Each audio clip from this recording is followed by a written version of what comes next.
Cool. I'll wave this around a little bit if I need to edit something, because that'll give me a visual cue for the fact that Okay. I need to edit something.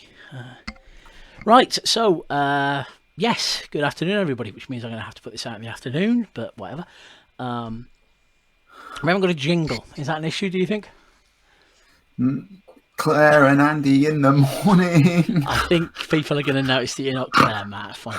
I've got an idea. I'm going to throw something together that's a bit Pearl and Dean, you know. Ba ba ba ba ba ba ba ba. Empire. Yeah, we are a group of professional game designers.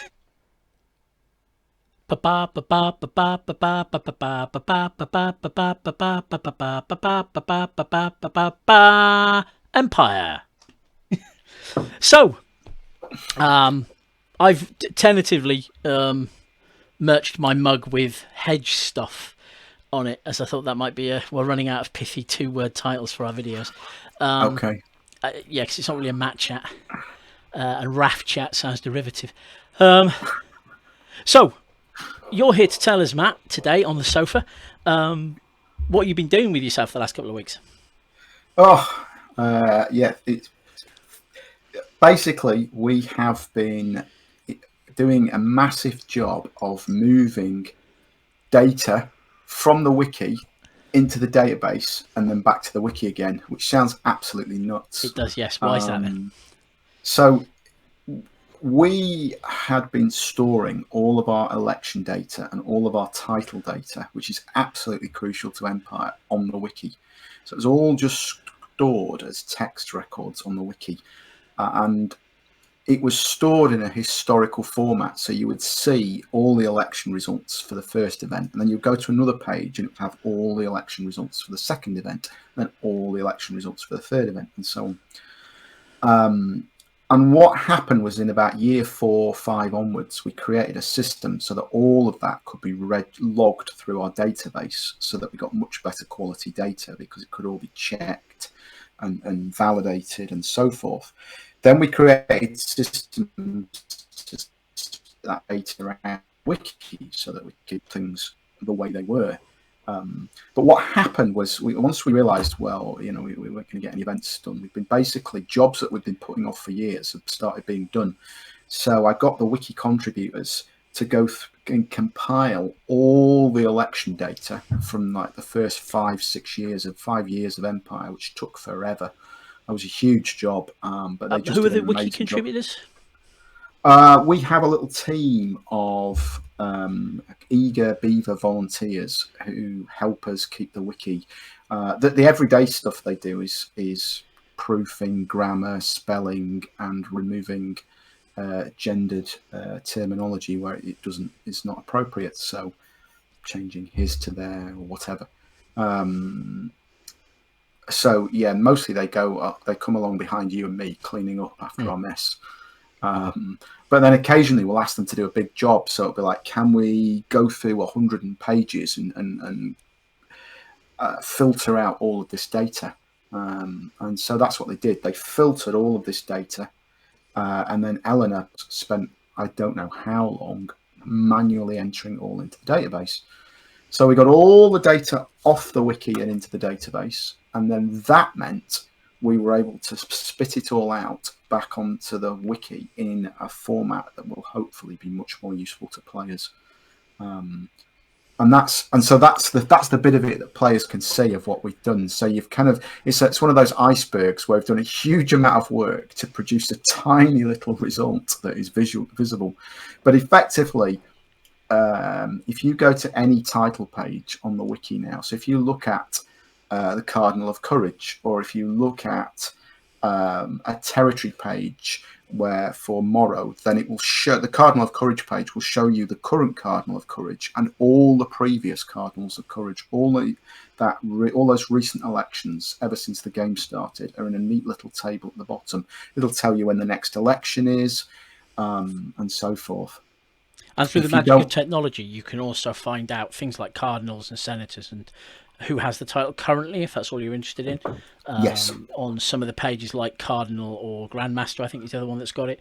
But also we've made the current Imperial titles page specifically show you who currently has which title. And through the magic Yeah. of databases, that will update or be updated after every event. Near seamlessly. Sadly, I couldn't get the wiki to talk perfectly to the database. So it's now the Wiki Contributors' job to push a button on the database sort of half a dozen times after each event to update these wiki pages. But effectively, they will just need to crank a handle and update and literally cut and paste 6 pages out of the database into the wiki, and hundreds and hundreds and hundreds of pages all across the wiki will all instantly update with the relevant data. So it's been a big job. Sorcery. It is sorcery. It is absolutely sorcery. It was all thanks to Aquarian, who installed a wiki extension that allows us to suck data from bits of data from one page and put them on hundreds of other pages. And it's put us into a position where we've finally got around to making some title pages that we've been putting off. So now you mentioned Cardinal Courage earlier. We've now got titles for each of the Cardinals and for the Archmages, both of which are quite useful because a couple of Cardinals and Archmages have got slightly more powers than others. Yes. Due to the way the game has gone. And obviously, the one we just finished today, we've now got finally pages for all the armies. So yeah, the general data. Of course, that's a big job ahead of us, isn't it? It is, yes. So we have the pages, and they've got exactly the same amount of information as was on the military concerns page for each of the nations at the moment. But we've taken the first step towards getting those finally done in any further detail. So I like it because I can now look at some of the title pages and spot trends and patterns that I can be annoyed about in character. And I like it because the data was completely inaccessible before, and nothing offends me more than inaccessible data. It should be rich and easy to get hold of. And so I'm very happy that I've been able to, and it's still there in the old formats. You know, everywhere you could get it, you can still get it. You can still see the election results for every event. You can go to category title and see every occupant of every title. But there's now much more ways, and you can now go to a specific title and find its specific election history. Should we talk about why some of the titles are showing as vacant at the minute? Or will we fix that by tomorrow? Yeah. Well, any title that's showing as vacant at the moment is due to be re-elected at the next event. There's an element where some of the pages are not quite right yet because they are showing as vacant titles that won't technically become vacant until the next event or even during the next event. But one of the advantages of that is that means just that the person who's at the top of the table at the moment on the title page is the person who currently has the title. It's just some of the summaries where we've got vacancies where technically they don't become vacant until the beginning or the end or halfway through the next event. Yeah, most of them become vacant at the beginning of the next event. It's the ambassadors where they are still in title, but can be elected at any time during the event. Some of the generals as well, I noticed, were showing as vacant because they vacate at the start of an event as well. Yes, yeah. So the reason for that is that all of that removing people from their title is an automated process that happens when we process downtime. So those people show as vacant, even though technically they are in position until the start of the next event. But the next time we run the process, that will just get fixed automatically. So I'm not too worried. So it's a factor of the fact this is the first time we've run the exactly. Yeah. So that's the technical bit. And if anybody's still with us, we could move on to the second part of the video, which is to talk about why any of this matters. Yeah, why bother? Surely there's better things to be doing. I'll put up a title card here saying something like titles with an exclamation mark and a question mark possibly, and then put a link in the description so people can skip all the bit about databases and get straight to the important bit about politics. So yeah, titles are a big part of our game, and they're really central to the politics of the game and to the player-led nature of that politics. I don't know how many there are now. There must be about 300 of them. There's a huge number of. There's something like 1 per 10 players. Is it 1 per 10 players? It's something like that. Lot. Yeah. Might even be more than that. I mean, even bigger, better ratio than that now. So the titles at their simplest level are levers in the game. They represent an ability that you gain by being given that title. So you gain legal control over it. And often the smallest and the least significant titles, that's quite a small lever. So if you control a minor sinecure like the gatekeeper of falling snow, then that produces, was it a herb garden? I can't remember. It produces a dozen herbs or something. A small sinecure is only a tiny title. It's only a tiny lever. But it gives you additional wealth, and we know that wealth is something that you can parlay into influence. Wealth is power. But it can become very important. In the right situation. The thing about a sinecure is it's probably of minor political relevance right up until the point that the Thule suddenly want to negotiate about this specific sinecure or whatever. So these things can become very situationally important. Then you've got a whole suite of titles that are major titles, almost have very significant powers, like generals. If you are the general of the Wolves of War, you have the power to dictate where the Wolves of War go and what they do. So you can give us the orders, the Wolves of War invade Hordaland, or you can give us the order that the Wolves of War invade Mir Karova, or you can give us the order that they go and party in Sarvos. And that you literally control that lever in the game that dictates what happens with that massive army. The generals are a great example of a title where one of the things it does is gives us an unequivocal person who we can go to find out what is happening with something. Yeah. So the military council might say everybody's going to invade Hordaland, but if the general of the Wolves of War said, "I'm going to Sarvos to party," it's the army will go to Sarvos and party. Yes, irrespective of what irrespective of what anybody else wants. And a certain amount... and that's Indeed. crucial. Yeah. We had experience from previous games where there would be a lot of people saying things.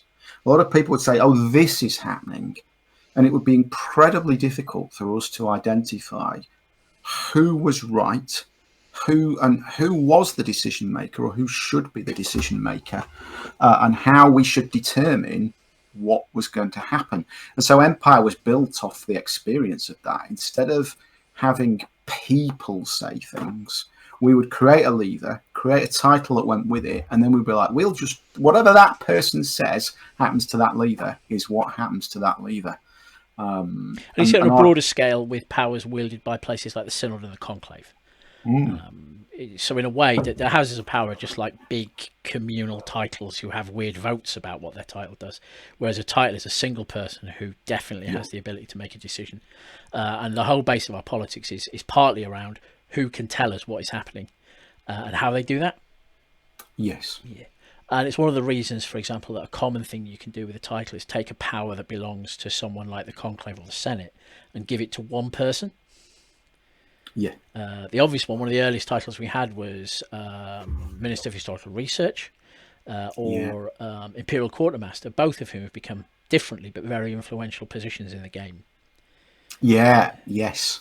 Yeah, and I think that the Minister for Historical Research is a great example of that, where it was almost created, it seemed to me from the outside as a way for the Senate to go, we don't want to deal with this. It's not our primary concern. So we'll give this responsibility to take charge of this to a title. So they created a title for it. So they took the lever that they had, and then they said, we'll create a title and give control of this lever to this title. And because historical research is of immense importance to a certain segment of the player base, that title has become quite prestigious and quite important, arguably every bit as important as a general or a cardinal or so forth, because it controls something that's very important to some people. And part of that is about how we built some of our in-character and out-of-character rationales around titles. If you have the legal power to do something, nobody else can say, or at least it's not easy for somebody else to say, I'm sorry, you're not allowed to do that. Yeah. We are very clear on that. Yeah, they've no legal basis to tell you how to use, and indeed it's written into the legal system of the game that they cannot enforce a mechanism. So if I create a title, if the Senate creates a title, Minister of Historical Research, they can't then tell the minister how to use his power. They can't go, we don't want to deal with the admin and the bureaucracy and the politics of controlling this lever. So we'll give it to you, but we'll still tell you what to do. It's like, if you've got control of that lever, then the Constitution says nobody can tell you how you should or should not pull that lever or what you should do with it. But the Senate can still say to you, these are the two things we've decided you're going to historically research. But the game and arguably us out of character both support you if you want to stick two fingers up to them and research shoes in the 2nd century and the provenance of pilf. And it extends to us as well. If we say you can do something, we try every way we possibly can to not take that ability away from you.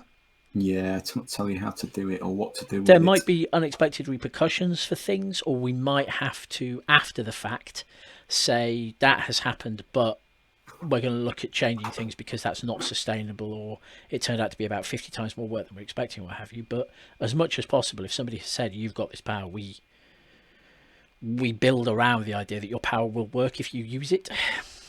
Yes. Yeah.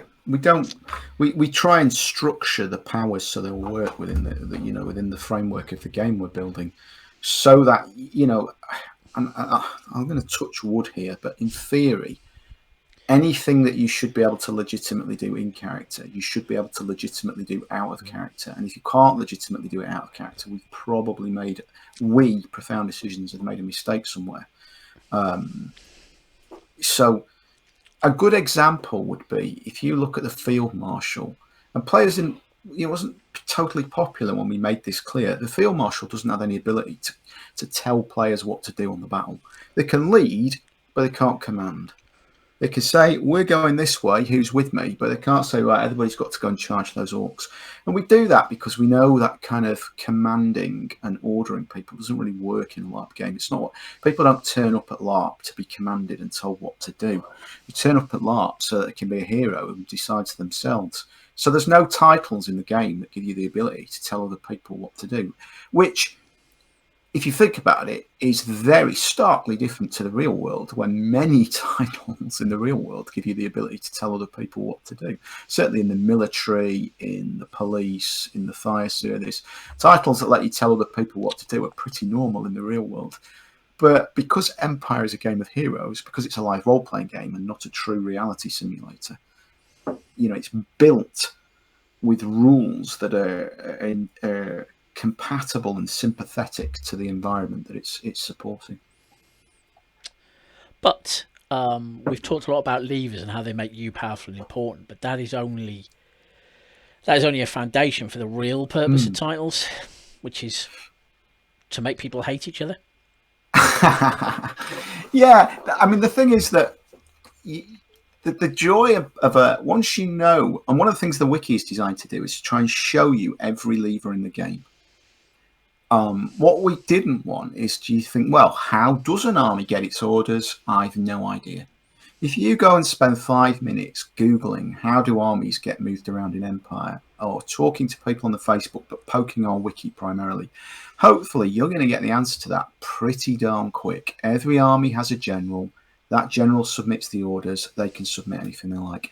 So you can use the wiki. You can see all of these different levers that exist in the world.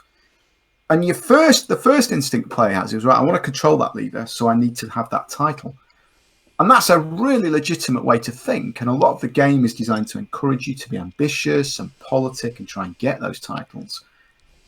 But you don't have to control the title to manipulate the lever. You just have to manipulate the person who's got the title. And indeed, we built that in at the basic fundamental level, in that you can only have, personally, one Imperial title at a time. Yeah.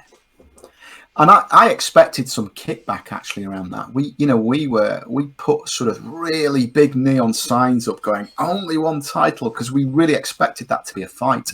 We expected players to be like, but I want to give this person a second title. And no one batted an eyelid. I don't think anyone ever contested it. No one ever complained. I think people just understood implicitly straight away the fairness of it. and how the game would actually rapidly break down if you could have more than one title. Now, of course, we then immediately built unfairness in. So if I'm a senator, I have the ability to make sure that my mate gets a generalship, as long as I can convince the other senators, and as long as I can keep the priests of my nation convinced that my choice of my mate as general was a good choice, and as long as my mate who's a general doesn't screw up. Yeah, so just to be clear, the reason we limit people to one title isn't directly about fairness. It isn't so that everybody gets a title, and that's the easy way to assume. That's not really it at all. It's so that the titles are spread out, so that if you want to manipulate multiple different levers by role playing, then you're going to have to talk to many, many different characters. You can't just go and talk to the one person in Wintermark who controls all the levers and just have them make that outcome happen. Or if you can find the one person in Wintermark who is so influential that they can influence everybody else, that will work, but that person still has to go and role play with all the people who control those titles. So it's about ensuring that there will be hundreds of different role playing interactions to get these cascade outcomes you want. And it's back to that idea that the simplest way to control a lever is to have the title that controls the lever.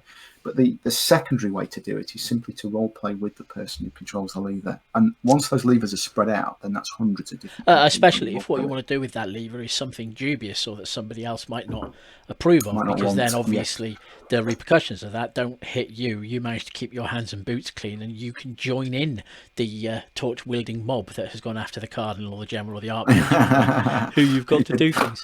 Sure and that is kind of politics. Politics, absolutely. There's a joke that Empire is a game of meetings, but the meetings themselves are just in service to this idea of politics. Yeah, I mean, at the end of the day, I don't know how you could have a game of politics without having meetings. I don't know what politics is if it isn't a meeting.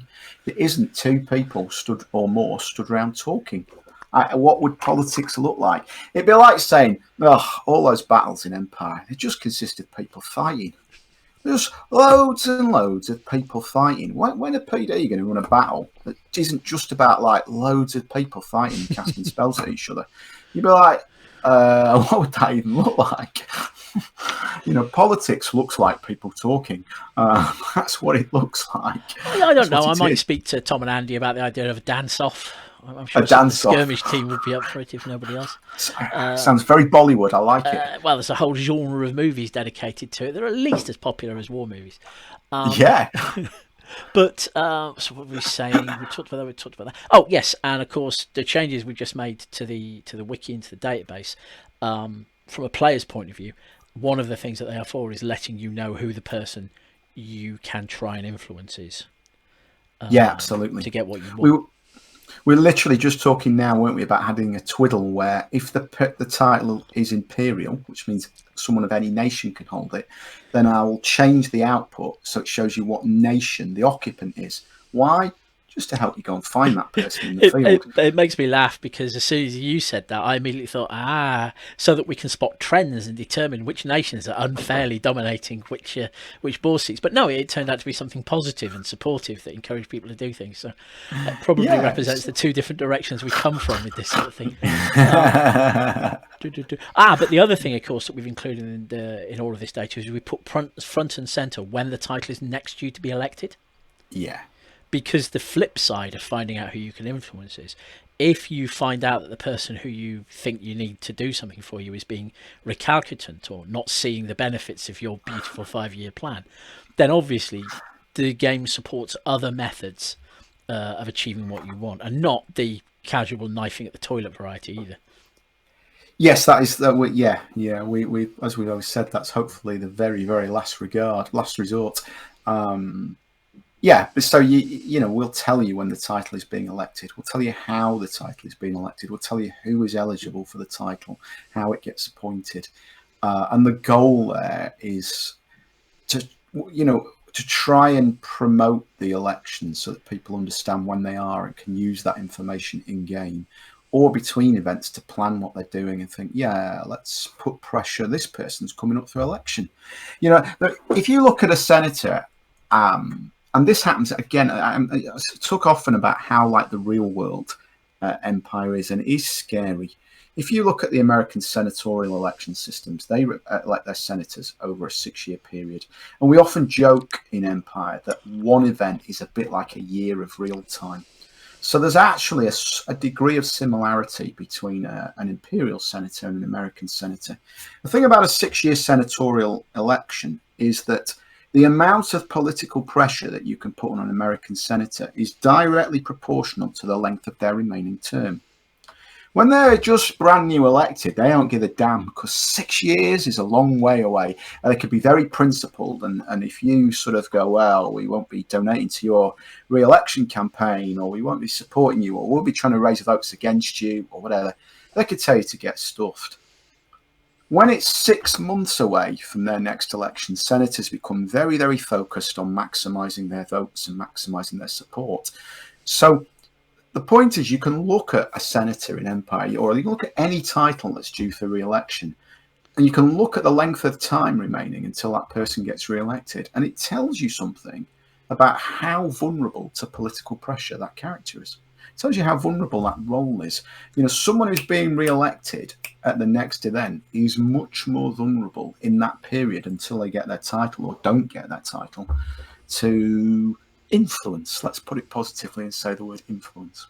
If I was to say something deeply controversial that I might need to cut, so just a second while I tag this. If I was to say something deeply controversial that might have to be cut, I can think of little in our political game that is more boring than an election or appointment that is a foregone conclusion. Yeah. I mean, I think that's fair. There are a lot of elections that are foregone conclusions.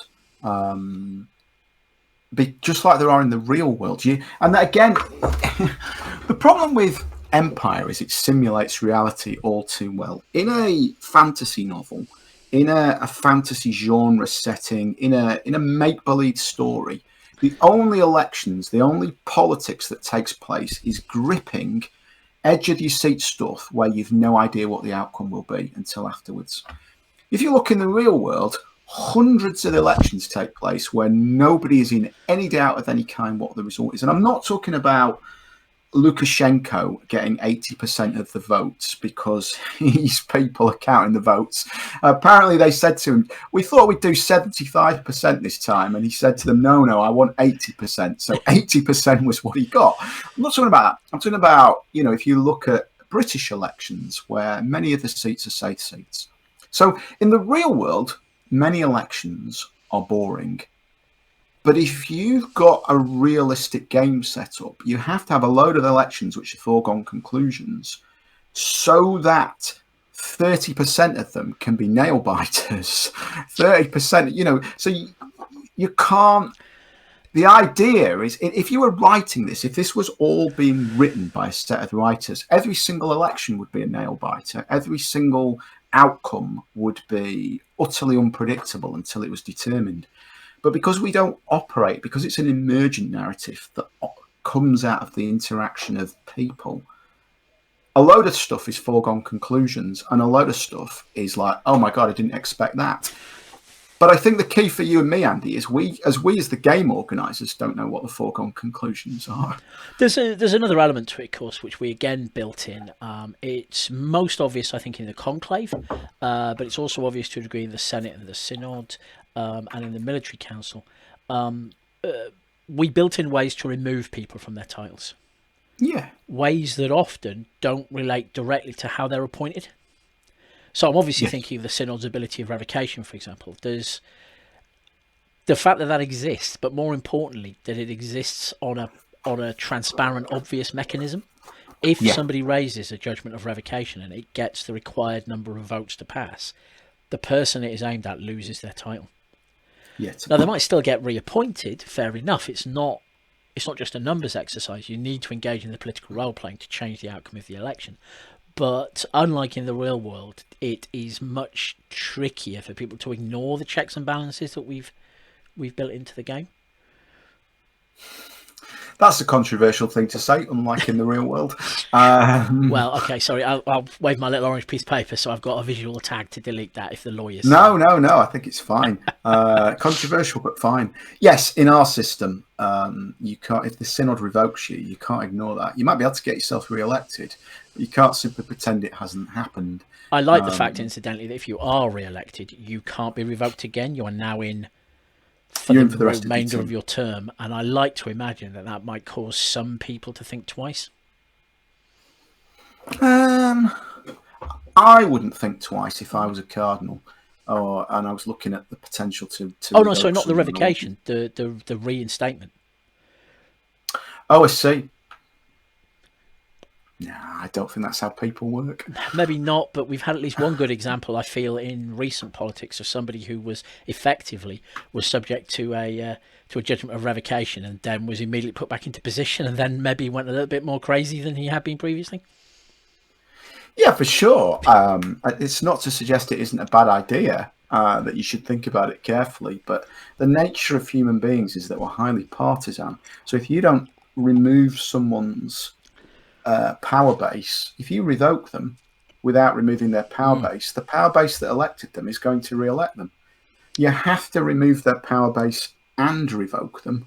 The power is distinctly less effective. Essentially, then, I guess the point is that you can't do an end run around the politics. You just have to engage in a different kind of politics. Yeah. And negotiation and role playing and ambition and all the other cool character driven stuff that we want to try and make. And you don't, and you don't even have to undermine their power base. You just need to build a bigger one next to it. Get someone else elected. Make some compelling arguments as to why Bob looks tired. I might need to take some time to spend with their family. Or, of course, we were talking about this just before we started recording, start a media campaign. Yes, totally. Using any number of our prestigious newspapers that operate in character, or one of our dodgy red top tabloids or sewer pamphlets that can be used. And I like the fact that we have a game where our political game can be influenced by reporters and the big media. I would love to believe that some of our characters have engaged in deliberately put stories in the newspaper to build political support. I've got a memory that I'm sure the pledge. I'd be doing it. I'm sure the pledge sunk somebody's imperial ambitions or something. I can't remember the full details because it was a while ago now, but I do remember them doing some front page splashes around the time that everybody's trying to get elected to the throne, which is great because reporters are supposed to keep politicians honest. Something like that. Right, just a second. I'll tag that as well as a controversial thing I might need to take out. So that's it. So that's what we've done. That's the titles. Is there anything else we've missed, do you think? No, I think that's the big piece of work we've been doing, isn't it, over the last couple of weeks, basically. Yeah. It's just a big job of moving data around and then automating it. And that's broadly done now, I think. We're on the home stretch. I've got a lot of coding to do to make the database spit it out in exactly the right format for the wiki. But yeah, and then it's just a case of that. But it's the big job that the back has been broken of it. So again, the Wiki Contributors. I said, and magic makes these election results appear on every single one of our 250 title pages. Well, let's be clear. Someone went in and added by hand that magic to the bottom of every page. So, again, thanks to the Wiki Contributors. It's been invaluable for us, actually. We could not have attempted this job without them. We just couldn't have done it without them because, we needed a team of people to comb through the data. And then draw it all together, process it, and then after I've run the code on it, go, okay, here's the results. Now go and stitch it back into every page. But once it's done, anything else on the horizon then, going forward? Oh gosh, loads of things. I'm surely not supposed to leak what's. I don't know. I can never be entirely sure where we are. We're usually very cautious about even hinting at what we're doing for fear that people jump to the wrong conclusions and start sending panicked emails. But I just wondered if there was anything sort of that we talked about. I mean, I'm keen to get back on the project of building on the material that Steve Kirkbride put together for us and getting those army pages done. We did 3 of them and then we just stalled fatally. So one of the reasons I was keen to get these new pages up is because now we've got these sucking voids of no information on the wiki that need to be filled up. That should help motivate us. And the wiki contributors have been helping out there as well by getting the recent history sections together. By combing all the Winds of War. I only write them, I don't read them. So I can't remember what anybody's done. So hopefully that will make things a lot easier. And then on to the next bit of databasing, I guess. Yes. Yes. You were doing something exciting with inventories, weren't you? Were you? You certainly mentioned inventories. Remember. I didn't pay any attention to what you were saying though, because it was all totally incomprehensible to me. Okay, so maybe inventories. You heard it here first, people. I have no idea what you're talking about. I can't remember what it was about. Been. You know what my memory's like. I know what your memory's like. It was all to do with with what event something happens at. No? Okay. Right, so... no, yeah, you don't want to know about that. That was just broken code. Fixing. That wasn't exciting. That was 15-year-old code that was completely rotten and completely broken and had to be ripped out and redone. Wave your paper, delete all that. Okay, delete all that stuff about inventories. Okay, so that is just done then, I guess. Yeah, we got exciting stuff coming up. We're working on a big website redesign, which I forgot that last night. That's really exciting. I'm really got an amazing designer working on that. Because obviously, I don't think the website has been touched since Maelstrom, has it? It has. My friend Juliet did a big redesign on it about 7 or 8 years ago. Right. I'm trying to think. I can't think. It might have been when. I think it was when Empire was launched. That's when we got a website overhaul. And she designed a homepage and then went, there you go, off you go. And because I have no design skills, I pretty much had to stitch the rest together with my hand by just copying what she'd done and repeating over and over again. But Alison is going through every page and sprinkling. Excellent. So we've got somebody who knows what they're doing. Yes, fairy dust, Tinkerbell fairy dust magic to make it look brilliant. Cool. It's not just the look; it'll be easier to use, more accessible, all the things you'd expect. Better on mobile. Yeah, blah, blah, blah. I would hope so. I'm sure I submitted a list of about half a dozen features I'm looking forward to that you've almost certainly lost and forgotten. Yeah, I can't remember you giving me a list, so you're doomed. Never mind. Right, so I don't know how long we've been recording. Probably somewhere on my screen. So I suggest that we call it there. Thank you all for watching. Cool. I hope it's been somewhat interesting. We're now going to wave for about 10 seconds, so I've got plenty of time to cut at the end. Bye bye. Claire and Andy in the morning. Thank you, Matt.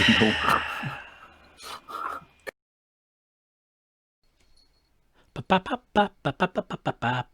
We've had a lot of fun and we've learned some things about how databases interact with wikis with Matt and Andy. Da da da da da da da da da. Boom.